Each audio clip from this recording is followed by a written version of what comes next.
Ben, salut mon amateur de boîte et bienvenue au canal. Cette semaine, Mat 369. Oui, j'ai découvert ce que la matrice était en réalité.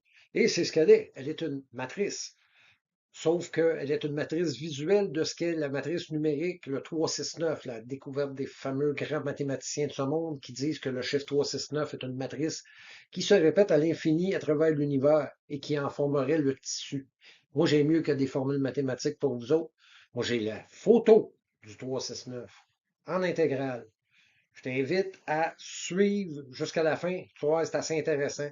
Première partie, l'intro. Je te présente Matt pour ceux qui sont nouveaux, parce qu'il va y en avoir beaucoup de nouveaux qui vont être à l'écoute cette semaine. Spécial salut, Geraldine, mon cher ami. J'espère que tu écoutes. Tu vas aimer. Là, comme je vous dis au début, ceux qui savent déjà quelle est la matrice et sa fonction, je te donne l'heure là.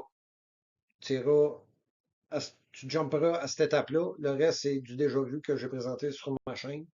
C'est un survol de la planète. Et par la suite, je te fais survoler le reste de l'univers. Bon visionnement, mon vieux. Max? La matrice elle-même, si tu veux une copie de maths, lave-la, en voilà une bonne, une intégrale. Comme je te dis, c'est une machine plutôt complexe. Eux autres te laisseraient plutôt penser que c'est une ville. Ouais, en surface, c'est probablement une ville. Il y a des maisons et tout. Mais si tu regardes la machine comme faut, tu vois bien que c'est pas une ville. C'est une machine très complexe de dimensions gigantesques. La ligne grise que tu vois avec le rond qui fait le coin, ça se trouve être une route. les petits points noirs que tu vois dessus, ça se trouve être des véhicules. Ça donne une idée de la dimension de la chose. Je t'explique l'aspect géométrique dans ce clip-là. Ça, c'est l'observatoire. Alors, regarde bien la forme, tu vas la retrouver partout. Oui, c'est un pentagone. Oui, comme le pentagone. C'est vrai. Ceci est sa plug. Ça, c'est sa prise. Quand ils sont tous un derrière l'autre cordés, c'est la prise d'un dans le plug de l'autre. Si quelqu'un veut jamais me démystifier à propos de maths, ça va le foutre en boule un peu. Ces deux petites lignes blanches-là que tu vois, c'est sa plug. Ça, ce plug-là, quand Matt est sur le dessus, elle est visible. Elle est visible à la surface. Quand c'est un des maths qui est en dessous, on le voit moins, ça fait rien qu'une bosse, mais en surface, tu le vois. À bien des endroits, tu le vois très clairement. Et il est pratiquement partout. Pas pratiquement, il est partout. Il suit une norme. C'est ce qui fait que sa présence est indéniable parce qu'il suit une norme et il la respecte tout le temps. Le moyeu central, ce qui active la machine ou ce qui fait ouvrir les vannes, ça fonctionne en 6 positions. Je suis content du côté géométrique, comme on a dit, de l'aspect géométrique. Donc, il faut qu'à regarder la forme générale, les petits designs dedans, parce que tu vas voir, on voit tout. Tu avais peut-être un petit jeu quand tu étais jeune, un cube, que tu rentres des formes géométriques dedans. J'espère que tu étais bon. Si tu étais bon, tu vas avoir du fun avec qu'est-ce que je te présente. La voie d'eau, visible partout. Moi, je sais, ça a l'air d'un petit monticule plein de boîtes puis plein de taille, mais gars, fie-toi pas à ce que tu vois en surface. Parce que ce que tu vois en surface, c'est juste la pointe de l'iceberg, parce que c'est en dessous que tout ça passe. Rien se passe à la surface. L'œil, le visionneur, terrain de cricket, cathédrale, tombeau en forme de clé. Mais par-dessus tout, c'est autre chose, cette pièce-là. Remarque bien la forme. Remarque bien la forme. L'écran. Je pense qu'ils ont peut-être voulu mettre une patch de camouflage dessus puis qu'ils l'ont oublié, ou c'est peut-être fait exprès dans le but de nous informer, ou ça nous concerne peut-être pas et on n'était peut-être pas supposé le découvrir, mais enfin bref, c'est à travers ce carré-là que tu vas voir tout ce qui se trouve sous la boue, sous les mensonges surtout. Tu vois, je te disais que c'était une partie importante. La raison pour laquelle je te disais que c'est une partie importante, c'est que c'est un bastion. Donc, si tu comprends bien, il y en a 1555 de répertoriés à travers le monde, officiellement, mais il y en a beaucoup plus que ça, il y en a partout. Ils sont toutes des forteresses de l'armée, bien sûr. Puis, ça serait une architecture qui se serait appropriée un certain Vauban-le-Prestre et deux autres Italiens avec des noms aussi bogus que celui-là, car ça ne peut pas être eux qui ont dessiné ces choses fantastiques. Parce que ces choses se retrouvent à beaucoup plus de place que tu peux le penser. Beaucoup plus. Forteresse de l'armée supposément bâtie au 15e siècle. Alors, regarde comme faut dans le cercle. C'est une. Regarde, on voit de toute évidence les preuves que cette chose est bien une matrice, est bien un mat. On peut toujours contredire, gars, écoute, c'est en ruine, le reste est couvert de roches et de boîtes, mais enfin bref. En the long run, tu vas voir que tu n'auras pas le choix de te rendre à l'évidence que c'est vraiment là. Le clergé, tu crois au bon Dieu? Je suis désolé de péter ta ballonne, mon vieux, mais gars, ça avec c'est une invention d'eux autres. Comme tu peux voir, le clergé n'est pas épargné. Toutes les cathédrales sont des maths. Tu penses vraiment que personne connaît tous les secrets, les mystères des Nan Madol, des temples de Kailash, Gunung Padang, et ainsi de suite? Non. C'est juste nous autres qui ne savons pas c'est quoi. Aujourd'hui, toi, tu vas pas être couché à soir en me disant, ben, tabarnak, je sais c'est quoi. Stonehenge. UFO, foutaise. C'est pas du UFO, c'est maths. Puis de toute façon, pour avoir un UFO, il faudrait que tu aies des extraterrestres. Puis pour avoir des extraterrestres, il faudrait que tu aies une Terre. C'est pas sur une terre que tu vis, mon ami. C'est carrément autre chose. On nous tient dans un étau de mensonge depuis notre plus tendre enfance. Puis je vais te le prouver. Les cratères.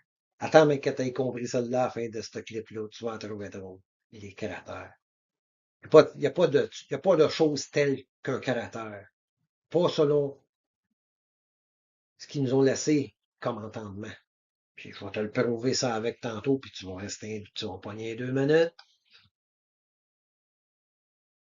Tiens, je te présente la totalité des anomalies que je viens de te présenter. Côte à côte, c'est assez semblable, disons. Il y a plutôt, si tu ne vois pas corrélation, quitte pas. Je te dis que tu vas voir tantôt. Ça, ce sont des pièces, ce sont des maps terrestres, camouflées en majeure partie, dépouillées de toute technologie, toute forme de choses qui pourraient faire en sorte qu'on les reconnaîtrait, outre que par leur forme générale. Mais attends, tu vas voir tantôt, c'est beaucoup plus clair que ça.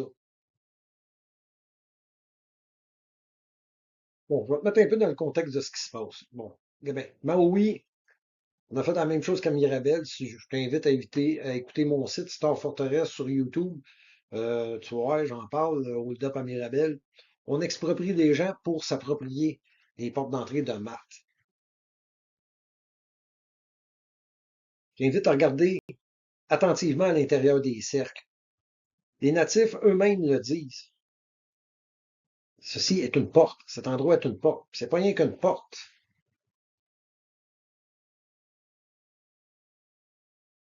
Tu es dans un train vacuum connecté partout à travers le globe, à travers le monde, parce que quand c'est pas un globe, si vous comprenez bien ce que vous regardez, vous allez voir que c'est tout simplement une grosse station BRU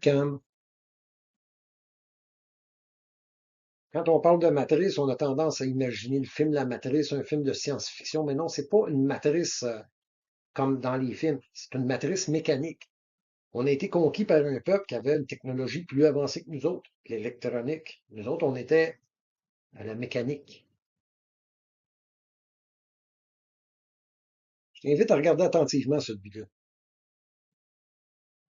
Lui, il n'est pas sur le dessus, tu ne vois pas sa plug. Elle est enterrée dans la boîte. Mais ce que tu vois dans le rond, attends, je vais te le montrer mieux. En se rapprochant un peu, en mettant la matrice à son bon endroit, à son bon emplacement, on peut facilement distinguer les pièces de la machine. Le plus sceptique des sceptiques ne peut être que confondu. C'est mon entendement, je te laisse juge, mais à la fin, tu n'auras pas le choix vraiment de dire que c'est ce que c'est. Là, oui, est une porte d'entrée pour un grand métro souterrain qui fait le tour de tout l'endroit en entier et qui connecte partout. Là, tu vois le chapelet d'îlots en ligne? Ça, c'est un train vacuum qui passe là, qui fait toutes les îles. C'est dur à croire. C'est hors de l'entendement, même, je dirais. Mais gars, c'est là. Puis quand on t'aide à voir, on peut pas faire autrement que voir. Parce que quand les choses sont là, ben gars, elles sont là. On peut pas faire autrement que d'accepter les choses telles qu'elles sont. Puis si tu regardes comme faut, de toutes les grandeurs, tout le temps la même grandeur, tout le temps se chevauchant, suivant un ordre très précis. Alors, regarde l'observatoire. C'est pas un hasard. Ça peut pas être un hasard que les cartes arrivent bien en ligne, que tout correspond exactement. Tu peux toujours le croire, mais va-t'en pas. Parce que même que tu aies fini d'écouter tout, pas sûr que tu vas le croire encore. Comme tu peux voir, Maui, ainsi que tout le chapelet d'îlots, ça ressemble assez étrangement dans le concept. Si tu regardes le fond, là, ça fait tout comme une vague, si tu veux, comme quelque chose qui serait tout cordé. Mais quand tu regardes comme faut, puis que tu les places à leur place, tu vois très bien que chacun de ces maps-là, c'est une porte d'entrée pour un monde souterrain. qu'est maths. Parce que si tu comprends comme faut, à l'époque, on vivait pas sur le dessus. On vivait en dessous. Pense-y, on a une maison, puis on reste pas dedans, on reste dehors. Ça tient pas la route, ça n'a aucune logique. Ça n'a aucune logique que tu travailles toute ta vie, puis tu n'aies rien. Cet argent-là, ce produit-là s'en va en quelque part, il s'en va là, à la rénovation de ces affaires-là, pour l'utilisation de l'élite seulement, et non de toi. L'histoire bien l'affaire, c'est qu'avant, ça nous appartenait à nous autres, dans le temps que c'était nous autres qui contrôlaient, parce que là, c'est plus nous autres qui est en charge. C'est plus que clair. Maintenant que tu sais que c'est que The Rock qu'est-ce que The Rock puis Oprah essayent de s'approprier, là, je vais te montrer un peu comment est-ce qu'on nous tient dans un état de stupidité. Il n'y a rien à la surface. Tout est caché, tout est en dessous. Nous autres, on est tellement infimes, tellement petits, on voit rien. Mais dans le fond, quand quelqu'un te rouvre les yeux un peu, quand quelqu'un te met le dessin dessus, puis tu le vois, tu peux juste pas nier, continuer à croire ce que les académiques te disent. Parce qu'à un moment donné, tu vas te rendre compte que ce que tu vois, c'est la réalité. Puis ce que eux autres te racontent, c'est ça, la menterie.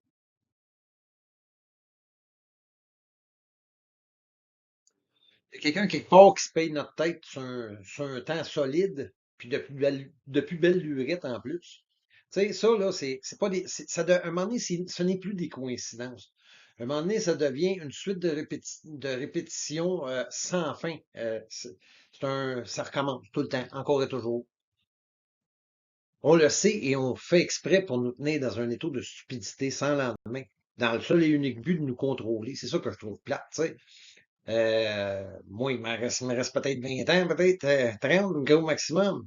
Tu sais, j'en ai pas mal rien à secouer, mais pour les autres qui vont venir plus tard, c'est plate un peu pour eux autres, parce que, gars, tu sais, moi, je sais que je suis à peu près persuadé que d'ici 50, 100 ans, l'esclavage qu'on vit, l'esclavagisme qu'on vit, les chaînes qui ont été remplacées par l'argent au début des années 1800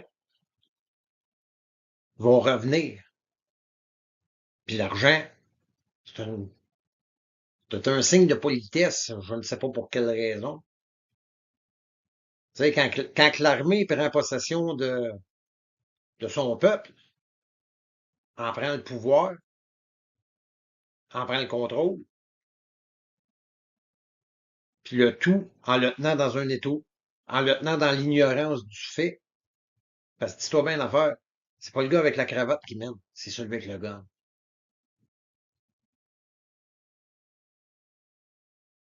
L'œil du cerf, du grand or, mais ce n'est pas de l'or, c'est Matt, encore une fois. Comme tu peux voir, la plug est là en haut. Il est enterré dans le sable comme faux, là. Il n'y a pas grand-chose qui dépasse, mais bon, gars, on peut spéculer qu'il s'agit bien de notre ami, car dans un monde où le mensonge règne en maître, la vérité réside toujours dans la meilleure théorie. Puis ça, c'est plus qu'une théorie, mon vieux. Théorie avec des preuves, ça devient des faits.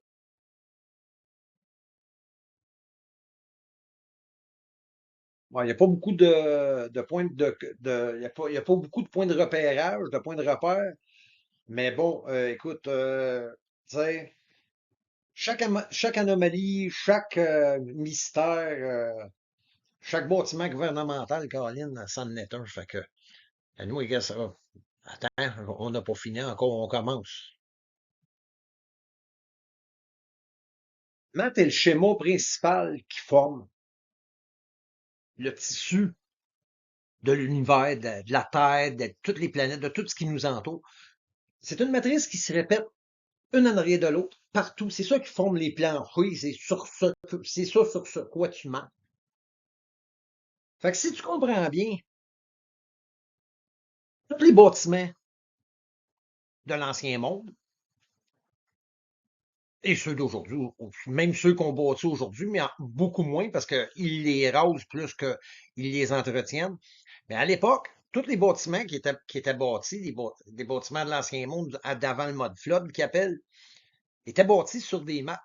C'était des décorations de maps, une cathédrale, je sais pas, un parlement, Colisée, you name it, terrain de baseball, you name it, c'est toutes des maths. Fait que si tu comprends bien que chaque lot de terre qui est fait comme un rectangle, là, que tu penses, on est tous portés à penser, oh, c'est des terrains de culture. Tu sais. Non, non, ça, c'est une dimension de maths. Un champ de blé d'Inde, là, c'est un maths. Fait que si tu comprends ça, tu vas sûrement comprendre que maths n'est pas la seule carte qui peut être utilisée pour le jeu. Parce que dans le fond, tous les bâtiments sont bâtis sur le modèle de maths. Comme celui-là, le stade olympique. Là, tu comprends-tu? Tu sais, tu peux te servir du stade comme je me sers de maths. Ben, c'est sûr qu'il ne laissera pas de traces de stade, là, parce que c'est pas un stade, mais il va tout de même faire, parce il suit la matrice, évidemment. Puis je t'en laisse témoin. Comme tu peux voir, gars, même l'insectarium fait partie de la matrice. Tu suis le coin de la rue, là, ou approximativement, là. Ça t'enligne pour l'orientation de la carte. Et voilà. Là, tu sais c'est quoi le mot. Math, là, en partant, math, là, c'est une antenne. Le bastion qu'il y a dans le milieu de math, c'est une tour Eiffel qu'il y a là-dedans. La tour Eiffel, là, à Paris, est bâtie dans un bastion. Math, tout le milieu de toutes les maths, c'est un bastion. Donc, c'était des tours qu'il y avait là-dessus. Pour quelle raison? Hein? Probablement pour le transport. Hein? Des tours pour le transport, des zeppelins. Non, non, d'autres choses, tu vas voir. Préparez-vous pour un spectacle hors de l'entendement. Là, je te présente Mars et la Lune d'une façon que tu n'as probablement jamais vue. Puis ça, je te le garantis. Des images qui vont te laisser bouche bée. J'en suis persuadé. Bon visionnement, mon vieux. Mars. Je te présente la planète Mars. Les images deviennent de plus en plus dures à trouver. On va savoir pourquoi. Enfin bref, j'ai trouvé celle-là qui semble plutôt anodine. Mais check bien le détail qu'ils ont oublié d'effacer sur ces photos-là, mon ami. Tiens-toi bien, on part. Mars. Bon, nous y voilà. On voit que les pièces mécaniques sont au sol, plus visibles que sur Terre, évidemment. On a probablement oublié de passer un camouflage dessus ou on s'est tout simplement dit que personne jamais le découvrirait. Mais bon, garde toujours en mémoire le 369. Parce que tu vas commencer à comprendre ce que j'entends par là, le 369. Chaque pièce fait sur la précédente en y changeant la dimension de 1/3. Ce qui fait en sorte que le moyeu du centre devient la tête, oui, vice-versa, et tout se suit et s'imbrique à l'infini. Comme tu peux voir, les pièces s'ajustent pour chaque dimension et chaque partie. Tout est interconnectable, interchangeable, mais toujours en suivant une logique séquentielle, en diagonale, toujours en escalier, ou les chemins qui se suivent, ou les cartes droites, différentes étapes, différentes grosseurs, différents positionnements de passage, mais toutes coordonnées dans un sens qui semble chaotique, mais qui, dans le fond, suit une harmonie plutôt complexe.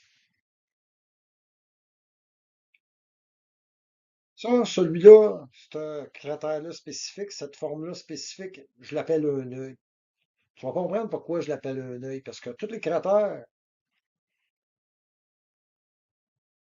sont identiques d'un point de vue ou d'un autre, mais pas comme. Il y en a différentes sortes, mais qui se répètent toujours. Ça, c'en est un que tu vois souvent, l'œil. Puis lorsque je te parle de pièces mécaniques, c'est ce que j'entends par pièces mécaniques. Tu sais, tu peux y voir des cailloux, des vulgaires cailloux. Mais quand tu regardes et tu vois des formes géométriques parfaites comme ça au sol, des endroits qui ne devraient pas y être, tu devrais peut-être commencer à te poser des questions.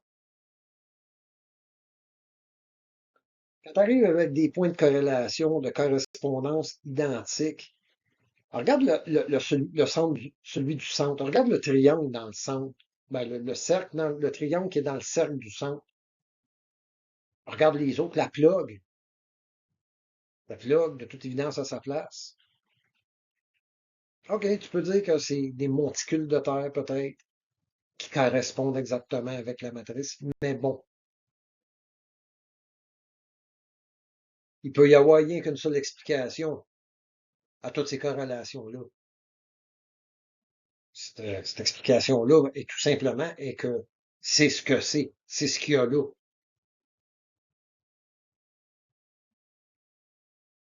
Les pièces mécaniques,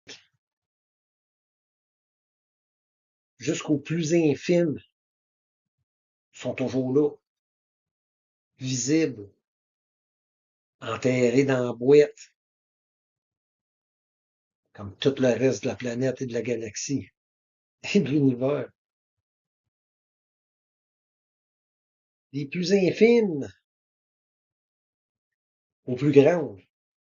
Parce que quand, quand il est placé à sa place, toutes les pièces sont là, sauf qu'elles ne sont pas toutes visibles. Bon, j'ai changé d'éclairage, vous ne voyez plus. Là, comme tu peux voir, les points de corrélation correspondent assez bien. Tu sais, je te disais qu'ils sont tous connectés ensemble.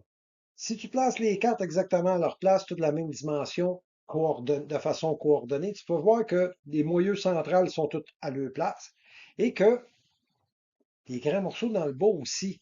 Ça, c'est tout connecté ensemble. Comme tu peux le voir, c'est encore là au sol.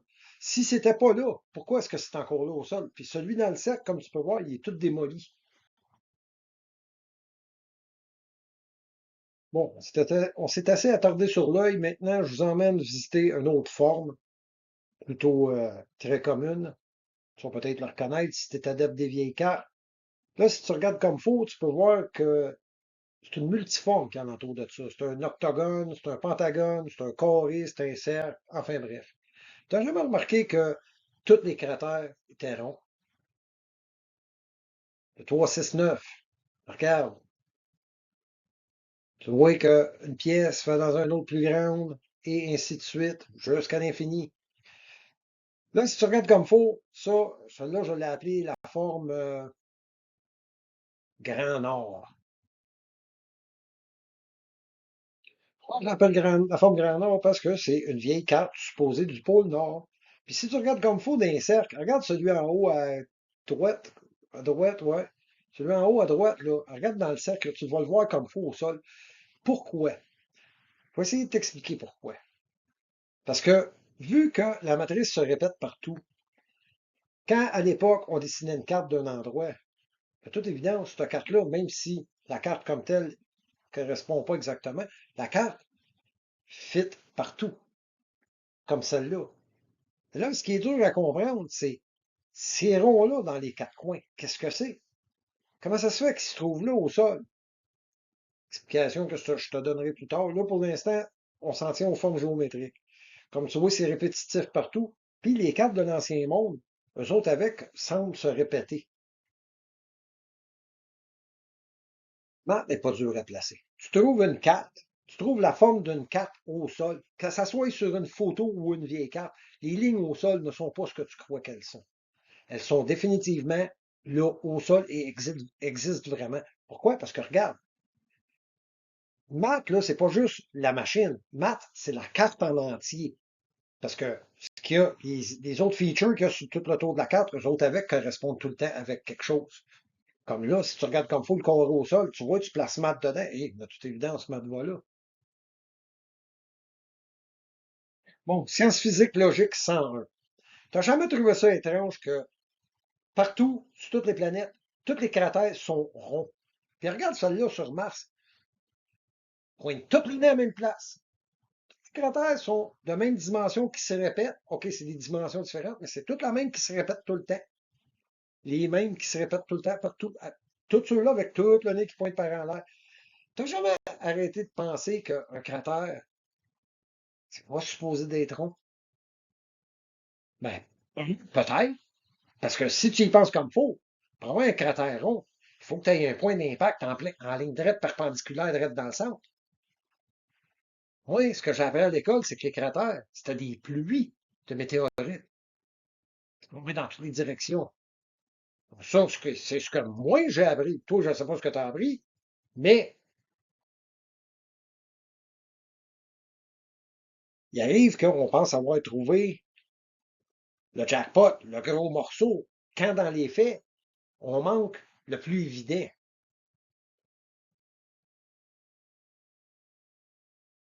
ce qui devrait nous sauter aux yeux, mais qui nous échappe, comme le fait que partout, les cratères sont tous ronds. Puis partout, ils ont tous un nez qui pointe vers la même place. Là, tu te dis, c'est complètement ridicule. Pardon? Je te demande pardon. Regarde encore la Lune. Toi, tu vas me dire que ma théorie est peut-être ridicule, mais ma théorie s'appuie sur des faits visuels que tu peux vérifier, comme celle-là. Comment tu peux expliquer un paquet de ronds identiques, parfaitement circulaires, les plus petits par-dessus les plus gros, partout? Si ça serait une pluie de météorites, ils n'auraient pas tout tombé en ligne droite. Il y en aurait qui auraient tombé en partie perpendiculaire. Il y aurait des obelisques, des ellipses, pas toutes droites comme ça, coordonnées, toutes la même dimension, flambant rond. Mais non, mais non, mais non. Moi, je crois que la théorie, ben pas la théorie, l'affirmation des académiques selon laquelle il s'agit d'impact de météorites est bogus. Elle est fausse.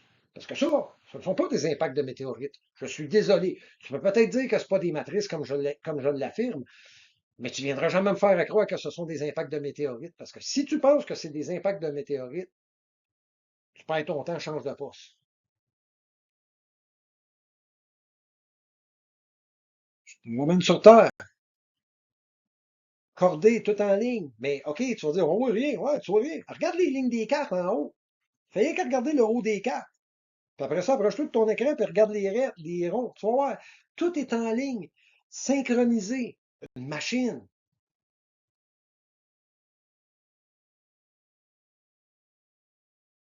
De tous les sens, de toutes les dimensions, tout laissant des traces physiques au sol. Si tu t'approches comme faut de ton écran, si tu regardes comme faut ton écran, tu vas voir, il y a des lignes droites partout.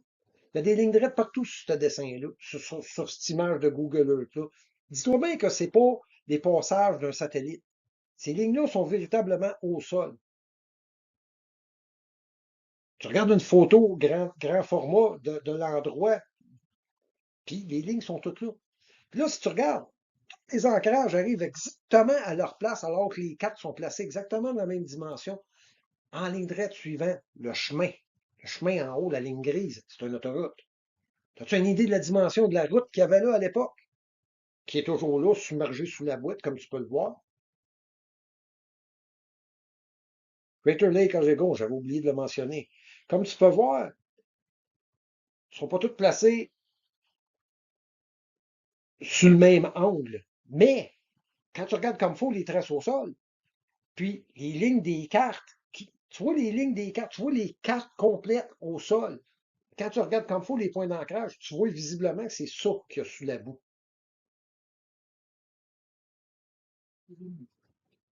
Je t'invite à regarder attentivement le sol. Regarde le petit cercle jaune en bas.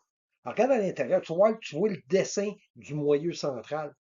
Quand Matt n'est pas là, ce que tu vois au sol, là, ça, c'est les restes d'un Matt complètement en ruine. Il est là depuis, on va savoir combien de temps. Tu penses vraiment que c'est naturel?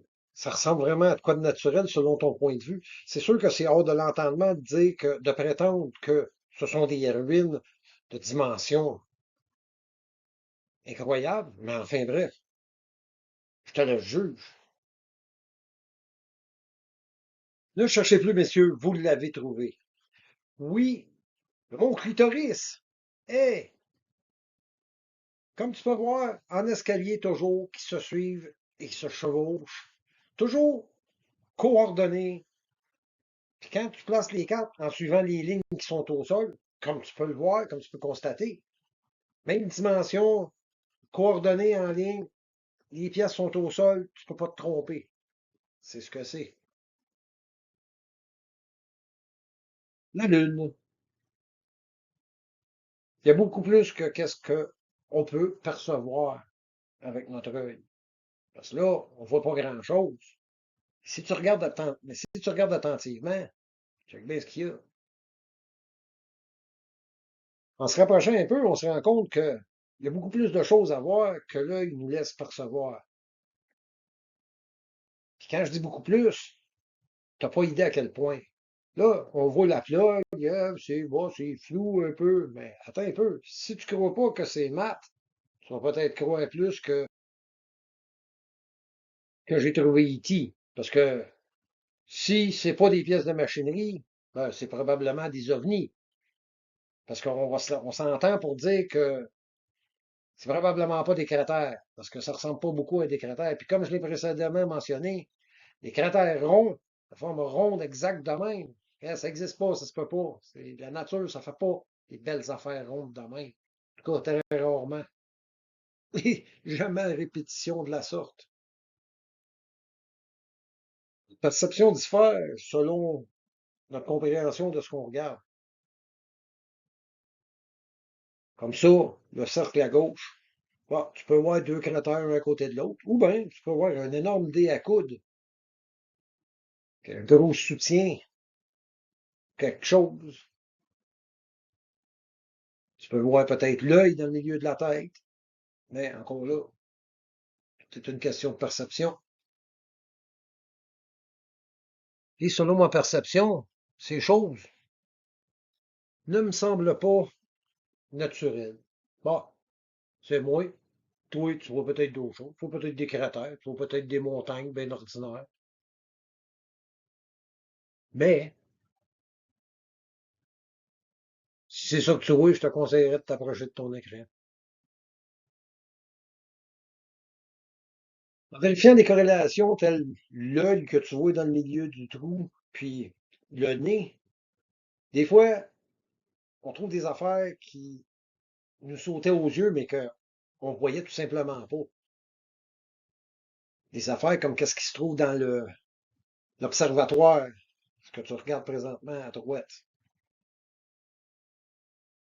C'est difficile de voir ce que tu comprends pas parce que tu sais pas ce que c'est ou que ça t'a été expliqué comme étant autre chose. Mais quand tu regardes ça, là, tu vois les deux cercles, là, ça se répète. Tu places mat dessus, à une autre échelle, une autre dimension, correspond exactement. Là, quand tu regardes le cercle comme il faut, les ronds blancs qu'il y a dedans, c'est quoi d'après toi? Pense un petit peu. Une bulle de verre avec le soleil qui reflèterait dessus. Qu'est-ce que ça ressemblerait? Ça ressemblerait fortement à ces deux ronds-là, hein? Donc, selon moi, Matt était un endroit pressurisé, comme je l'ai précédemment mentionné dans d'autres clips. Ça, c'est un smoking gun. Ce qui rend Matt si indéniable, c'est le fait que chaque fois que je fais une découverte puis que c'est valide, ça s'applique partout. Autrement dit, là, là, je découvre que Matt a un dôme. Ils ont des dômes dessus. Fait que là, ce que je vais faire, évidemment, c'est je vais aller voir les autres. Et de l'évidence, toutes les autres ont des dômes. Ils sont tous éclatés la majeure partie, mais il y en a encore plusieurs qui ont leur dôme. Puis si tu n'as pas pensé à quelque chose, toutes les maps que je te présente sont en ruine ou sur d'autres planètes ou ailleurs. Fait que tu dois te dire, ben, ça marche plus ces vieilles affaires-là. Il y a une affaire que tu n'as peut-être pas pensé. C'est que celui que je me sers pour te le présenter, lui, là, celui-là, selon moi, il est en état de marche. Il y a des gens il y a des gens dedans qui travaillent, puis gars, il est en état de marche. Ce qui laisse à supposer qu'il les récupère. Pour en revenir à ces dômes-là. Comme je te dis, je suis allé voir s'il y a d'autres dômes ailleurs. Et évidemment, il y en a partout des dômes.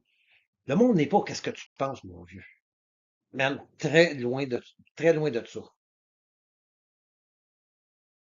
Là, je vais t'expliquer un peu la répétition de qu'est-ce que je veux dire par répétition, le 3, 6, 9.